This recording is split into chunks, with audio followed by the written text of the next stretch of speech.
So I was talking to a friend of mine, and I was like, can you take the Nile River and put it on a globe and actually make it function? This guy's like a PhD, electrical engineer. You know what I'm talking about. So he says, of course I can. I'm like, whatever, dude. So I decided to give him a head start. Okay, here's a topographical profile of the Nile River.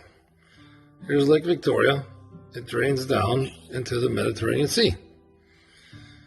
It's 1,135 meters high, so it's about 3/4 of a mile high. And it's 4,200 miles long. So it goes from 3/4 mile high to 4,200 miles. Okay, let's check out the Nile River on a globe.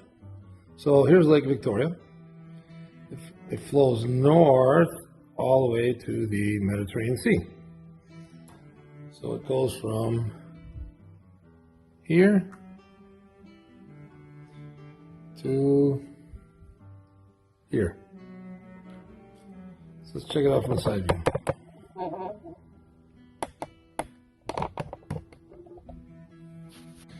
Okay, here's a little mock-up of the Nile River.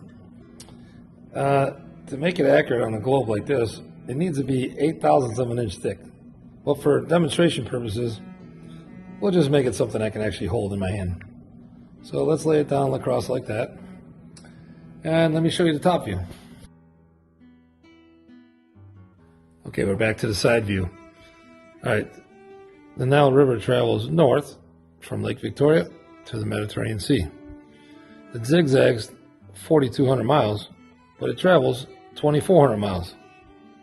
Okay, let's do the math. Here's Google Earth. You can see it travels 2,348 miles. Let's check out the Earth curvature calculator. We're going to type in a 0 viewing height and then the distance of 2,348 miles, just like Google Earth says. And our Earth curvature is 3,399,986 feet. Not bad. Now we take our Earth curvature in feet, divided by 5,280, and we get miles, 643 miles. Now we divide it by 2, and we get 321 miles. Okay, back to the side view. Okay, so the Nile River, if you lay it flat on the globe, it would be a 300 and some mile hump in the middle. That's higher than the International Space Station. Obviously, it can't go over this hump, the 300-mile hump, because gravity goes this way, right? Gravity doesn't go this way.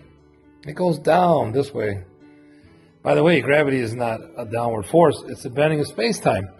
Just like you guys are going to bend what the hell I'm saying after this video. I make this video. Let's do another example. Here's this ship, right? Downward force. It doesn't blow the ship right off the planet, does it? Obviously, it can't go over a 300-mile hump. So, let's flatten it out like the topographical profile. Okay, we flatten out the Nile River.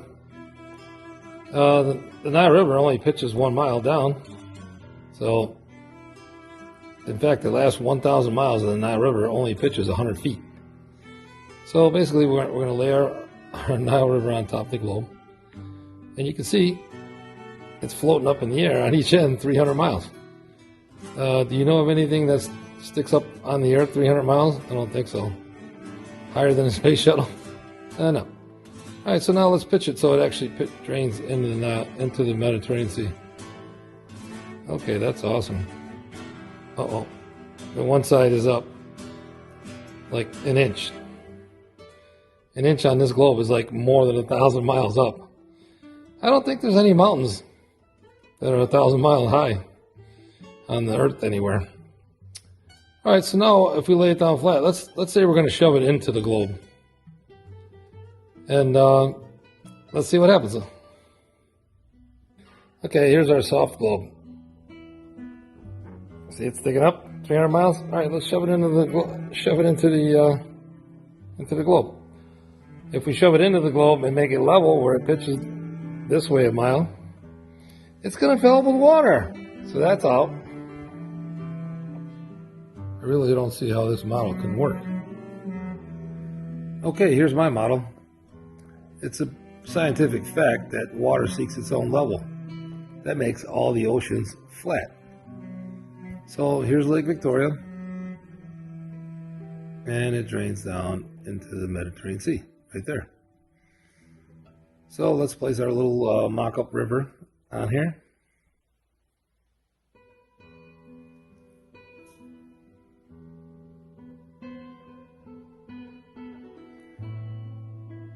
And we're basically going to pitch it 3/4 of a mile.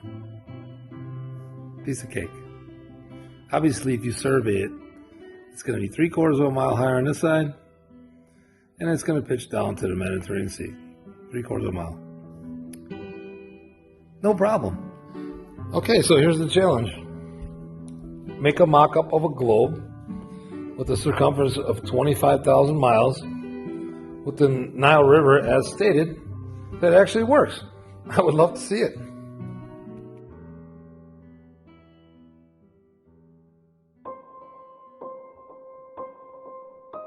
Hello everyone, Strawman Dan here, and before I start I just want to tell you all about what is by far my favourite app of all time. Yes, you guessed it, it's the Flat Earth, Sun, Moon and Zodiac Clock app. I know, for years I have been anti-Flat Earth with my highly edited weekly anti-Flat Earth scripted rants, but after downloading this app, wow, I'm blown away. Earth is a horizontal level plane and I'm a complete douchebag. I'm sorry.